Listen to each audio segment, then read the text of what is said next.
He really crushes a lung doctor who reveals harsh secrets about the sick condition.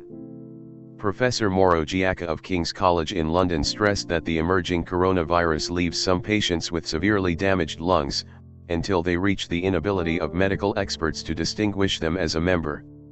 He added that the virus causes a complete disruption in the structure of the lung and can cause blood clots. Any formation of blood clots, according to what was published, Echo Country, from the newspaper Daily Mirror British.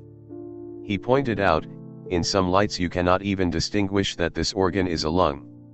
Speaking of the possibility of a second wave, Professor Giacca said that he will cause another rise in the number of coronavirus infection in various countries.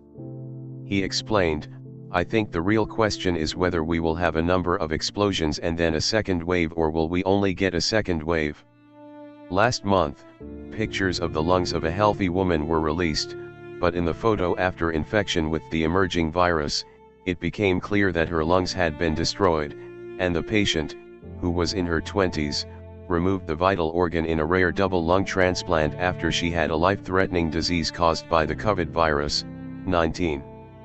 According to the hospital, this is the first dual transplant of its kind in the United States as the country continues to fight the epidemic, and surgeons have released case details in order to show other doctors around the world that lung transplants can be a viable option for some coronavirus patients with severe symptoms.